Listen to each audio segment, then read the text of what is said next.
looking, for example, at the timeliness of profit warnings. The rules have been clear as to it needs to be announced within basically 24 hours of the board taking recognition of the fact of the likelihood of them falling short of their profit levels as against the year before. So what we have done is we have proceeded to issue very clear circulars to the industry around how we will be interpreting those obligations and standards.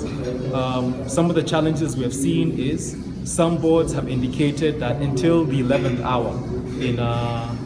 audit process, that is when they're becoming aware of some of the potential reprovisioning and adjustments to the financial statements they need to make. And we're making very clear that as a board and in their primary responsibility as the owners of those financial statements, as well as having the responsibility for effective risk management and oversight, that will not be an acceptable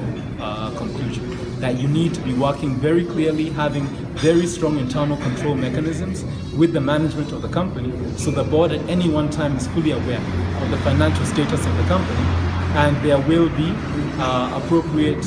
enforcement action on sanctions imposed where the board does not seem to be exercising that appropriate level of oversight. The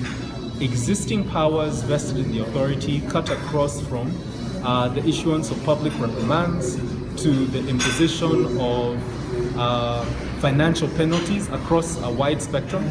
And one of the things we're currently looking at is the review of our internal enforcement manual to give clearer guidance to the market on